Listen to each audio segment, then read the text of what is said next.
just show her how to go.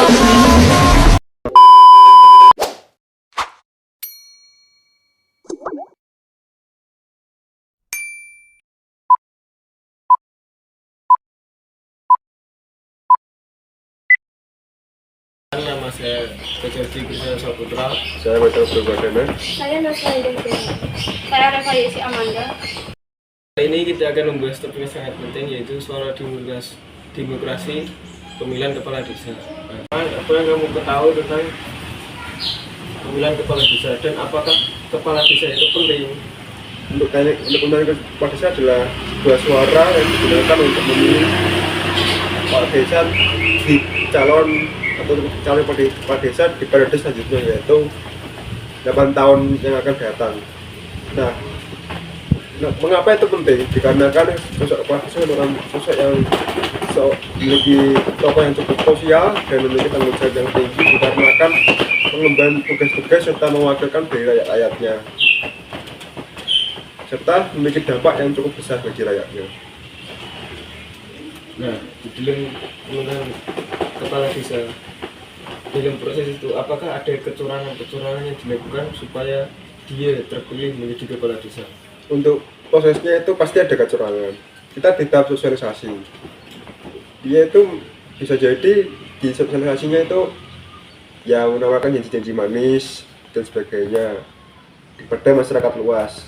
Dan yang kedua, dalam sebuah kampanye itu pasti ada juga money politik yang digunakan, yaitu politik uang yang digunakan untuk menjadi sebuah pemimpin di periode selanjutnya. Kita di tahap pemilihan juga memiliki kecurangan, yaitu menyuap orang agar memilih dia jadi pemimpin periode selanjutnya. Sekarang apa yang dilakukan supaya mencegah kecurangan yang terjadi dalam pemilihan suara kepala desa? Salah satu cara adalah dengan meningkatkan kesadaran akan pentingnya suara mereka. Mungkin melalui kampanye edukasi yang menjelaskan dampak dan memiliki kepala desa terhadap kehidupan sehari-hari mereka. Dalam pemilihan kepala desa, apakah juga terjadi yang namanya dinasti politik? Untuk dinasti politik atau politik dinasti dapat juga terjadi dikarenakan politik dinasti di semua tempat, baik presiden, gubernur, bupati, kota maupun camat, itu merupakan politik yang cukup buruk, dikarenakan untuk dapat memberi kesempatan bagi masyarakat lain untuk menduduki kursi di jabatan sipil atau menjabat negara seperti pemimpin, yaitu yang saya maksud bupati dan sebagainya.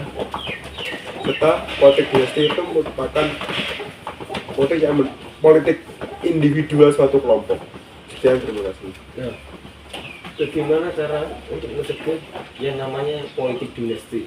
Untuk mencegah politik dinasti, yaitu kita jangan melakukan teknik KKN, yaitu kolusi korupsi nepotisme. Dikarenakan nepotisme atau politik dinasti itu juga merugikan orang lain, dikarenakan jadi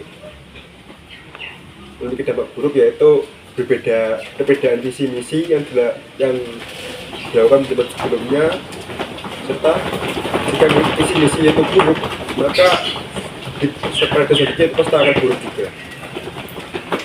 Nah, tapi apa yang akan terjadi jika politik dinasti itu baik atau membangun sebuah desa menjadi lebih maju?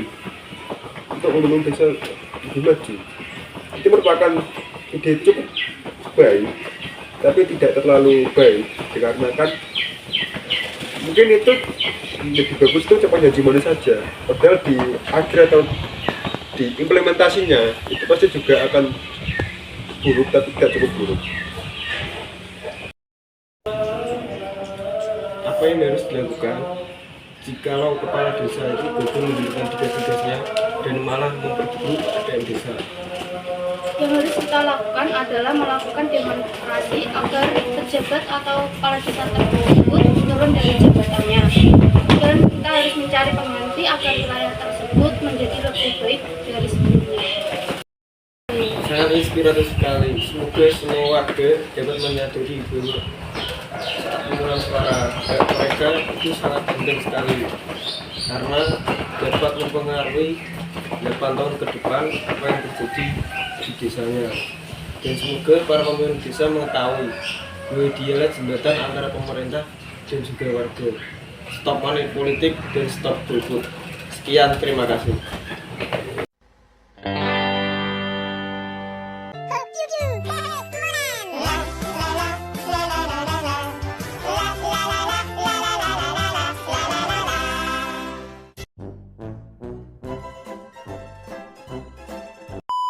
Oma, aku gak ikut. Wes gak usah gue ya.